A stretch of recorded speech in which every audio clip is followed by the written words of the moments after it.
you are watching Over the Back Fence, a conversation among neighbors. This is a production of Neighborhood Falmouth. Our conversationalists today include Marion Bihari, Mary Pat McKenzie, Jackie Pratt, and I'm Susan Laux. And our conversation this time is going to be about what kind of music do you like? And I suppose it could also be about what kind of music do you dislike too. Yeah. So, if any. So, tell me about your musical interests. What do people like? I'll start. Okay, Mary The Pat. rest of you know more about music than I do, because I am basically tone deaf. And so I like the Rolling Stones, the Beatles, basically everybody between about 1963 and 1980. And then other than that, I do like musical theater. And so I love a lot of the music from musical theater. I don't particularly like opera. I like a lot of folk songs. I find folk music very comforting, and the one I cannot abide, because in Nova Scotia, where I grew up, I mean, I don't think you can go to the bathroom without bagpipes, and to me, the bagpipes have a terrible howl. And now lately, we've been watching Men in Kilts on television, the series based on Clanlands, and it's all bagpipes. And Donald's really excited about it because he likes bagpipes. And I go back to my older cousin learning to play them in the room next to his sister. Oh. We were children. And anybody learning to play the bagpipes should be isolated like 50 feet away from miles. Because in theory, bagpipes will actually pass over a 10-mile radius and be. That's terrifying. That sounds like an old wives' tale or something. I don't know. I'm not going to test it, but I do know that one of the kids across the street was also learning to play the bagpipe 6 years ago. He was forced outside, and he was on the other side of the house, and we could hear him all over our house. Oh gosh. They are loud. It's a tricky instrument. I went to Carnegie Mellon, so I heard a lot of bagpipes because they were played. Yes, because yeah, Mr. I Carnegie. didn't realize that. Yeah, he's a Scottish. Oh, right, of course. Yeah. Of course. Well, go ahead, Jackie. How about you? My thing is that there's very little I don't like. Some of the sort of when Max was in high school, so she graduated in 2001. So, sort of the rap music at that time was kind of disrespectful to women and kind of some could be violent, and I wasn't nuts about that. And so she played it a lot, as teenagers are wont to do. Right. But other than I can't. I love folk music. I mean, because I think people would call me a limousine liberal type hippie. But it's just, I just really enjoy almost anything. Love Peter, Paul, and Mary, but I also was nuts about the Beatles, Joan Baez, Joni Mitchell. Mitchell. I have a fondness for the Taylors, the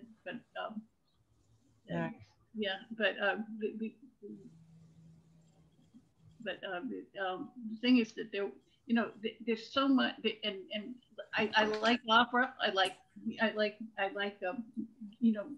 musical, presentations. I grew up on listening to Oklahoma and all of that kind of stuff. I really just kind of, I'm very eclectic, I guess. Classical music? Yeah. and whenever I get really, really depressed, I play Ode to Joy and remind Oh, yes. and Yeah. remind myself that it was written by a deaf person. Yeah. So, yeah, and that I've got no business feeling sorry for myself. Wow. Right. That's It is a lovely. magnificent piece of music. No kidding. You remind me, Jackie, of when you were talking about rap music. I have a friend who was a boss for a while, and she said that when her kid, one of her boys was a teenager, and he was listening to this rap music, really, like you were saying, really nasty, misogynistic, loud, angry, blah, blah, blah. And at one point, and she couldn't get him to change it. And of course, the more she hated it, the more Right. he wanted to play it. And she said at one point she went into his room, and this happened completely organically. This was not premeditated on her part, but he was playing something, and she's like, I love this. And she started like dancing to it while she was in his room, and like, boom, he stopped playing it and he never played it again. I'm like, this is genius. This is genius. Isn't that amazing? Hmm? I thought that was hilarious. Hilarious. How about you, Marion? What about your musical? Well, I like all that type of music, but when I was when I was in my early 20s, I had my own apartment, and I used to come home and listen to two particular artists. One was Neil Diamond. I had every single record of his, and we did see him in person. And the other was, sorry, Dionne Warwick. Oh, Dee Ho. Oh. And I loved her. So the two of them, those, I used to listen to them all the time. I like classical music. I don't listen to it a lot. My father, getting back to him, loved classical music and loved opera. And he put opera on so loud that it would make your ears, and so it annoyed me after a while. And so after that, I don't mind going into an opera house and listening, but I don't enjoy it just listening it in the house. And I think that comes back to me because of all that loud music. But I enjoyed the Beatles just like everybody else, but I love Neil Diamond. And I've read about him. He now has Parkinson's and he's older. And it sort of breaks your bubble. Here was, this young guy, and he did semi-folk music as well. Yes, he did. Yes. Yeah. So those are the two people that I really enjoyed listening to. Oh, I love that. You remind me that a couple of years ago, I was visiting my mom in Florida, and she lived where she lived. They would have entertainment periodically, and they had this guy who was like a Neil Diamond impersonator. Yes, called right. Neil Zirconium. And so we doing all the, by the end, of course, the Sweet Caroline is the crescendo of the Except, do you know who he was singing that about? Caroline Kennedy, who was a small child. Oh, that's right. You're right. When I found that out, I was like, ew. pervert. Yeah. Interesting. Because he was a fully grown adult male and he was singing about Sweet Caroline and she was 6. Okay. I don't want to burst anybody's bubble. Yeah, well, I'm trying to I read that. whether there was anything, I don't think there's anything weird in it. It's just weird, the idea of it. It's right. So maybe it could be a little more innocuous than your whatever. Maybe he was a friend of the family. Yeah, maybe. I hope so. Yeah. So I have to find that out. I will say my musical thing. It's funny, my dad was from a really musical family, and he used to sing barbershop. Like he had 3 sisters. They were taught to sing 4-part harmonies, and then as he grew older and my aunts lived in different towns, I mean, they would all do their 4-part harmonies when they were together, which was so great. And we would record them sometimes. And, you know, they didn't get better over time because they were never doing this together except for, you know, once every couple of years. But it was special. And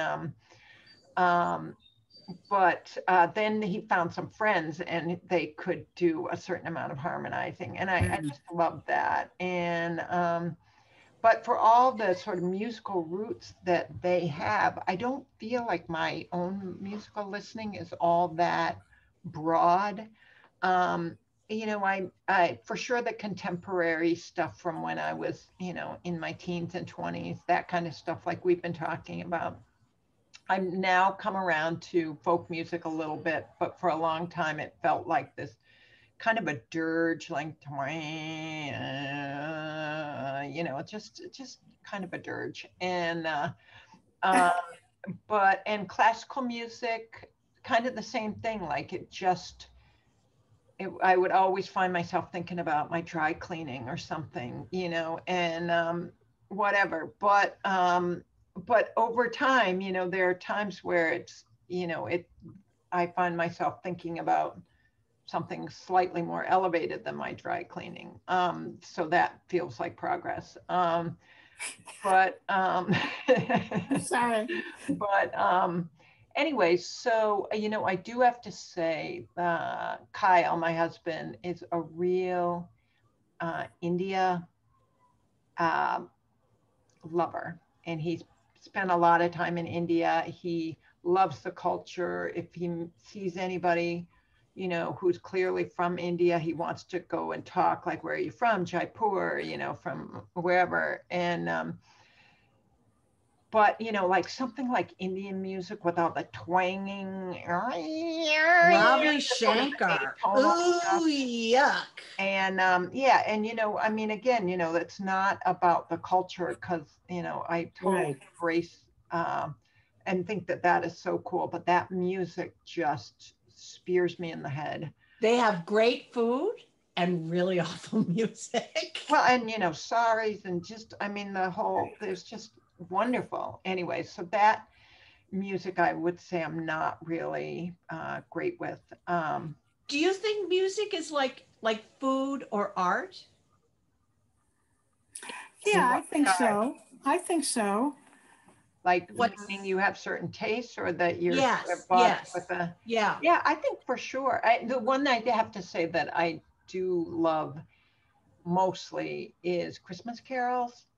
Although I do have to say, you know, if I hear them in CBS in mid-October, I'm like, do not even go there with me. But there's something like that just evokes such happy childhood stuff for me, that, you know, and harmonies and yada yada. So anyways, but go back to the music and art. Oh, Marion. I want to ask everybody, so when you're in your car driving, what do you listen to? Good question. You guys go first. NPR and MSNBC. Spoken word news. How about you, Jackie? What would you listen to? Almost anything, but my daughter for a while was hooked on this song about life is a highway. I don't know. Life is a highway. I'm gonna ride it. I'm gonna drive it all night, all day. Oh yeah. I do listen to Raffi in the car because I drive small kids around. That's a good choice as well. Yes. Yeah. But I again, I'm so eclectic. When you were talking about the Indian music, I was thinking about, but the Indian music really influenced the Beatles because they spent all that time. Yeah. Yes, they did. Right. And the Bollywood stuff, that stuff is great. And so, like, yeah, I know. Right. So that's tons of fun. I love that. How about you, Marion? What do you listen to when you're in the car? Well, you know, when I get in my car and I'm driving locally, I don't put the radio on. I used to when I was younger. I actually like that quiet. And when I go, when I go over the bridge, at that point, I will put something on. When we lived in New York, there was a news station. It was called 1010 Wins. Yes. And it was all day news. And I don't know, it became hypnotic. I think I'd turn it on and I'd listen to it wherever I was going. And it just kept repeating and repeating. I don't know why, but I would listen to it all the time. But when I'm going a short distance, I do not listen to anything.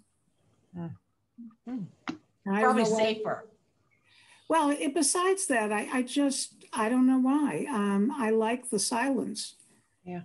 But you know what? I have to say, I am the same way. I just, when I'm on a longer trip, Yes. I really am excited to tuck into, usually I have a book on tape that I can now play through my phone. Right. And so I tune into something like that typically, or I'll catch some NPR forever. I mean, I worked for an NPR station for a long time, so that was what I always listened to. But I honestly have gotten, with how crazy the news was, around election time and all the preceding year and stuff like that, I really, the time I'm in the car is mostly when I'm going to work or coming back from work.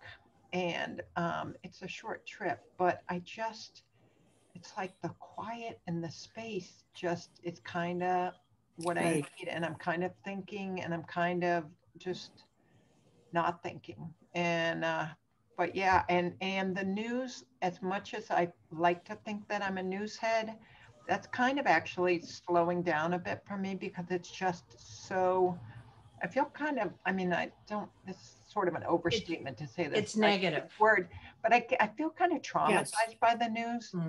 And I can't, it's like, I don't need it to hear another bad thing. I don't need to hear about another conflict that's, or how the planet is not going to be viable in 20 minutes. And I mean, which is not a great way to be, I think, because you got to stay in the game. But yeah, I'm a quiet. Oh, I think there's something to be said for putting your head in the sand sometimes. Yes, I agree. I don't know. Now, I could live without music, but I could never live without art, which is nice. Because I guess it's what appeals to your senses really is. Right. Well, having a sense of beauty, I think, and being able to connect with things that are beautiful or experiences. Kyle tells this story about how he was driving a couple of days ago and he must have been on a slowish street and he saw a woman holding a young child up to a tree and the child was like reaching at a flower or something like that. And he was captivated by this moment. And he said, so he slowed down and the woman holding the child caught eyes with him. And they both gave this look like, nice. And so that, like you talk about beauty, I think those really fill us, they nourish us in ways that, and whatever that beauty is for you or whatever, or being alert enough and open enough and aware enough to tap into it when it's around you and you didn't expect it. Nice. I think we all need it. We need beauty in one form or another, and it is whichever sense it appeals to, it adds to life's satisfaction and joy. Right. I agree. I think I agree. I think some things are universal, and think of how we all responded when we were talking about the smell of cooking onions. Yeah. Yes. Right. And I would never define that as beautiful, but actually it is. Right. Well, and the other piece too is that I'm not sure if this goes in the beauty category, but it goes in the essential for 99% of the population. It's just what we're doing right now, is talking and Yeah. sharing stories and feeling connected and Right. feeling heard and feeling like your opinion is interesting to other people. Yeah, that's all. Exactly. Yeah, it does lift us up. Yeah. Yes. Okay, well, I think that's a nice note to end this on. So why don't we say thanks to all of you, and thanks for watching. You have been watching Over the Back Fence, a conversation among neighbors, and we hope we'll see you next time.